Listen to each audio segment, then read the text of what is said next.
Hey everyone, welcome to my JoJo hot takes video. Let me just apologize for this video being so goddamn late. I've had this script since July and I just completely forgot about it again, so again, I'm really sorry for the long wait. Thanks for your patience and thanks to anyone who submitted a hot take. I was surprised that I got so many. I didn't think so many of my subscribers would be JoJo fans since most people are here for Hell of a Boss and Has Been Hotel content. But anyways, before we get into the hot takes, I just want to say one thing. This video will contain spoilers for JoJo part 3 to 7. I wanted to try to avoid talking about spoilers because I wanted people who haven't watched JoJo yet but are planning on watching it to be able to enjoy this video too, but it really is kind of impossible to go in depth without talking about spoilers. So yeah, I apologize. I recommend not watching this video if you do want to get into JoJo. The spoilers I will be talking about today are definitely much more impactful when you don't know that they're coming. But anyways, with that aside, let's get into the video. So the first one is Poochie is the best villain. Now personally, I don't agree with this one. I've never been like the biggest fan of Poochie. I mean, like, he's fine, I guess. Like, I never really had any strong opinions on him. I think he's a solid villain though. I thought he was interesting enough. I really like Made in Heaven and Whitesnake. I'm not too crazy about Sea Moon though. I think it looks really weird. But I still think Poochie and his motives are interesting and unique. I like his design. I like his history with Dio. Araki brought him back in a really clever way. But overall, I'm just not the biggest fan of him. Personally, Dio is my favorite JoJo villain with Diavolo as a close second.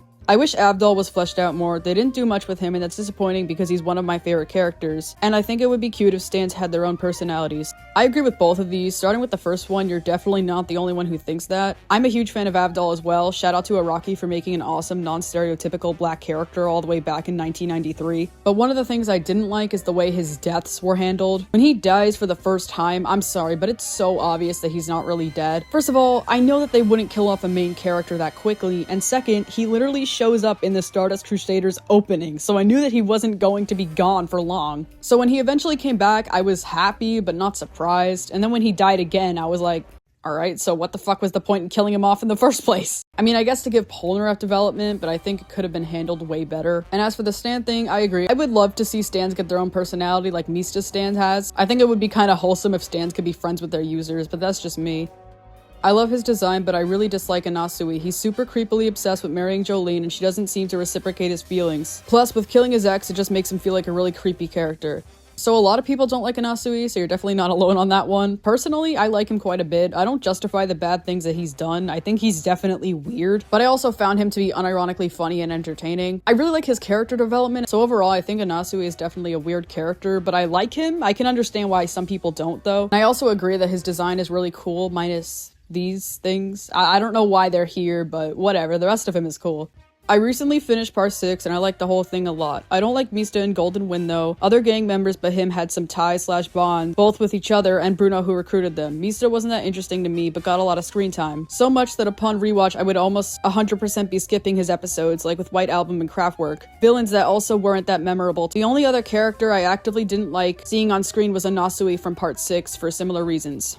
Okay, let me just say the fact that you rewatched part 5 is kind of based, so major props to you. Personally, I'm not a huge fan of part 6. Like, I don't think it's bad or anything, I just wasn't able to get as attached with the characters in the story as I did with most of the other parts. But I'm actually a big Mista fan. He's in my top 5 favorite JoJo characters, and I definitely agree with you about Kraftwerk not being the most interesting fight, but I heavily disagree about White Album. It's one of my favorite fights in the entire series. I love seeing Giorno and Mista working together, and I think that this fight makes them both shine a lot. I also really love the wholesome scenes we get of them after, and I love seeing Mista starting to realize how special Giorno really is. And as for Anasui, I'm gonna be so honest, I forgot a whole lot of part 6. I watched it a while ago, so it's not really fresh in my head.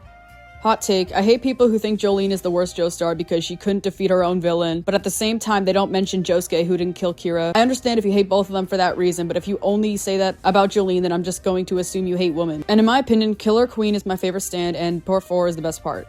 Oh yeah, I definitely agree with this. I think any level-headed person would. There are definitely gonna be those people who say Jolyne is the worst Joestar because she's female, but I actually quite like her. The only tiny complaint I have with Jolyne is literally in her first scene. This is the first impression we get of Jolyne. This happens in the very first episode, by the way. Like, why would they not only make this the first scene we see of our main character, but they also gave this scene to the first female Joestar? It gives her a really bad first impression, and I don't like this scene at all. But other than that, I think that she's a very strong strong female lead. But other than that, I really do love her character, minus the scene, of course. I really enjoyed seeing her grow during this part, and I'm gonna be honest, in the beginning, I didn't really like her much at all because I thought the whole daddy issues thing was getting annoying. But after that, she definitely grew on me. I really love the clever ways that she uses her stand as well. She's a total sweetheart. She's got nerves of steel. She's a great friend. I really do like her character a lot. And I'm a little more sympathetic towards Jolyne not defeating Poochie because she made the sacrifice of a lifetime, literally, when JoJo in part 4 just pretty much took away all of the spotlight from Josuke. And as for the part 4 thing, I'm personally not a huge fan of it. I get why people love it, but it's not really my cup of tea. I also think Killer Queen has a cool design, but it's not one of my favorite stands. I don't know if it's a hot take, but stands got so boring after a while, especially the fillers. Shigaraki always had fun concepts regarding them, but the part 3, 4, 5, and 6 stand gimmicks got boring so quickly. It was literally insert problem, character has a rough time dealing with it, but then eventually finds a creative way to defeat the villain. I am really glad to see someone say this because I 100% agree. Don't get me wrong, some of the stand fights were definitely really entertaining, but they do seem repetitive a lot of the time. I made a thing a while ago where I went through part 3 and literally removed like half of the stand battles from it. This is all opinion based, but what I did was cross out all the stand battles I thought were boring and or didn't contribute much to the story. I kept the battles that I liked. So as you can see here, a lot of the stand battles in JoJo are kind of useless, so I definitely get where you're coming from. And yeah, it definitely does get old after a while of seeing the whole I knew you were gonna do this, so I decided to do this. Like, even as a huge Part 5D rider, there was a lot of that in Part 5, and it definitely did get annoying after a while, I can admit that. So yeah, I can definitely understand where you're coming from. In my opinion, D4C has the best stand design, although I love Killer Queen, Foo Fighters, and Made in Heaven. I just really like how D4C stands out and looks really unique, especially the textures on his face. To be honest, I don't know what my absolute favorite stand design is because there's so many cool ones, but I definitely agree that Made in Heaven and D4C have awesome designs. And that's a cool observation you made about D4C's face.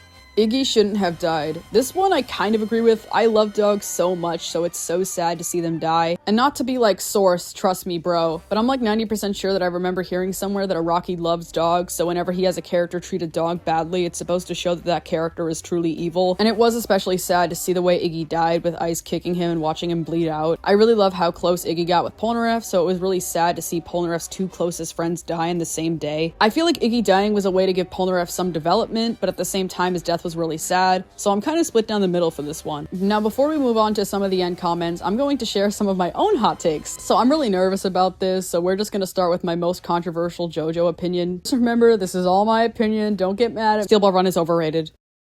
And look, but before you hate me, just hear me out for a sec, put down the pitchforks. Let me explain. I'm not saying it's bad. It's a good part. I like part 7, but it definitely didn't live up to the expectations that I had for it. Because everybody online was like, yo, Steel Ball Run is so peak. Part 7 is so good. It's the best part. You have to read it. Peak fiction.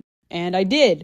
And I'm sorry, but I don't get what all the hype is about. Like, if you ask me why I like part 5 so much, I could give you a detailed explanation, multiple paragraphs, which I'll probably make a video of in the future. But all of the things that people have said that make part 7 so quote-unquote peak, I didn't really see the appeal with. Like, I've seen some people saying that Funny Valentine is the best JoJo villain. And look, we're all entitled to our own opinions, but personally, I cannot wrap my head around why people say that. The dude doesn't become a threat until the last half of the manga. He works behind the scenes basically the whole time up until the very end when he fights Gyro and Johnny. And you might be saying, well, Diavolo is your second favorite JoJo villain and he doesn't get introduced until later either. Well, with Diavolo, it at least makes sense because being hidden was the whole point of his character, being this undercover mob boss who did everything he could to protect his identity. The mystery surrounding Diavolo was actually well written and it made sense. With Funny Valentine, it just seemed like they kind of just threw him at you. And like I said before, with Diavolo being hidden, it makes sense. While on the other hand, it doesn't make sense for the fucking president of the United States to be behind the scenes and not be known until later in the manga. So I never really loved his character. I think he's alright. I never really had any strong opinions on him. He had a couple of cool moments here and there, and I really do love his stand, but that's kind of it. And as for the other characters in part 7, I will say this. I absolutely love Johnny. I'm a huge Johnny fan. I think he's great. He's one of my favorite JoJo characters, probably in the top 15 somewhere. I was able to relate to him a lot, and I think he's a strong and great character. As for Gyro,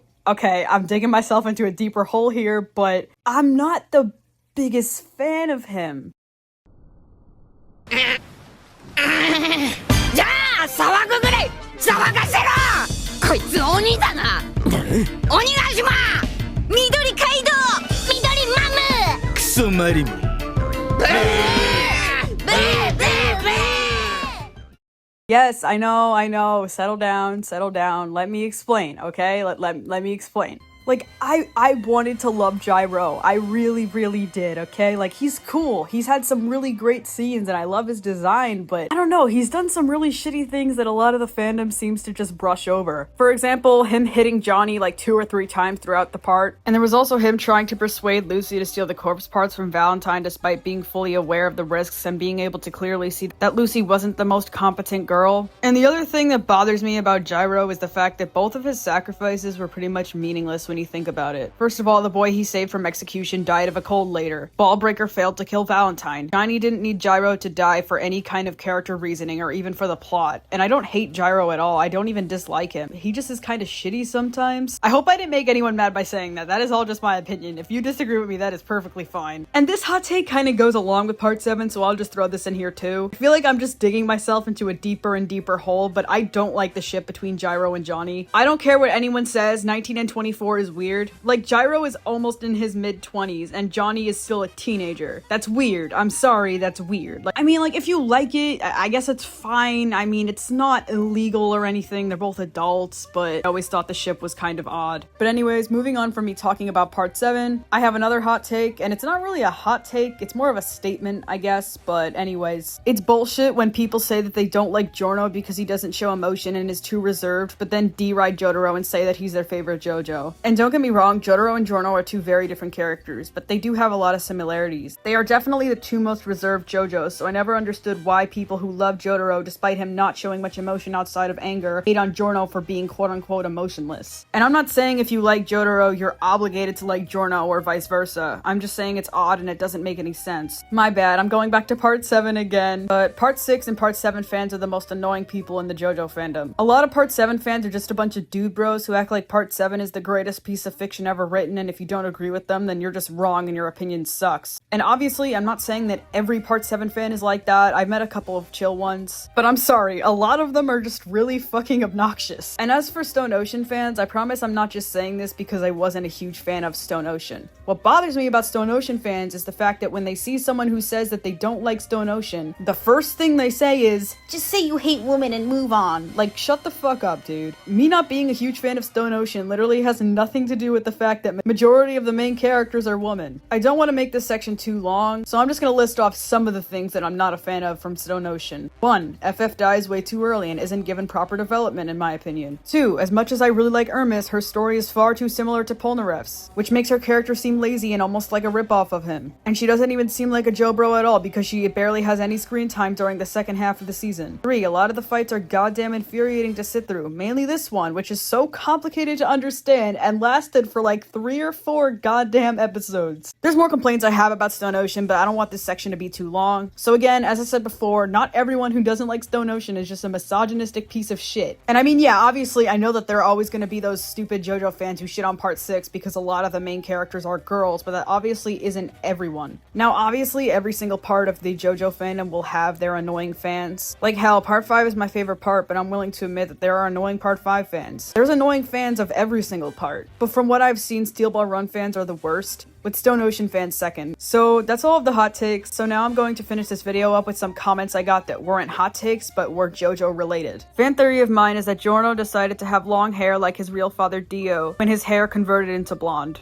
I actually really like this one. I really wish that Dio could come back from the dead because I want to see them have canon interactions. Unfortunately, we don't really know Giorno's opinion on Dio. Like, I mean, Giorno carries a picture of him in his wallet, so Dio has to be at least somewhat important to Giorno. But at the same time, that makes me think that Giorno must not know what kind of person his father is and the things that he's done. Because it's likely that if Giorno found out what a shitty person Dio was, he wouldn't be holding his picture in his wallet. Also, another biased thing, because FF is my favorite JoJo character, they introduced me into the band and I'm so glad. I've been a Foo Fighters fan for a while, so thank you, FF. That's great. I'm really glad that JoJo was able to get you into a new band. Honestly, I can't really say the same for myself. I'm not a huge fan of older music, so none of the band's reference in JoJo's really caught my attention, but I definitely liked some of the songs, and so I was able to add a couple of them to my playlist. I don't have a hot take. I watched all available seasons like 2 years ago and had a blast. I fucking love the anime. This is also great. I'm really glad that people like the anime as much as I do. do. It's a good one that gets a lot of unnecessary hate. I had a lot of fun watching it as well. You're actually making me want to go back and rewatch it after I'm done with One Piece. But anyways, that's all for today. Thanks a lot for watching. And again, special thanks to anyone who submitted a hot take. This video was a lot of fun to make, especially with all the dumbass edits I did. So I hope you guys enjoyed it. Sorry for the wait. I've just been kind of laying low the past couple of days. School started back up for me and I still have to prepare my costume for Comic-Con, but I'm still gonna try to get videos out as much as I can. Again, thanks for watching. I hope you enjoyed the video and I hope to see you guys in the next one.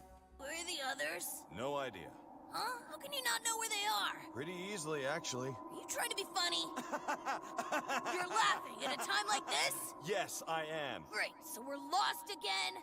Yes, we're lost, and guess whose fault that is? Is it my fault?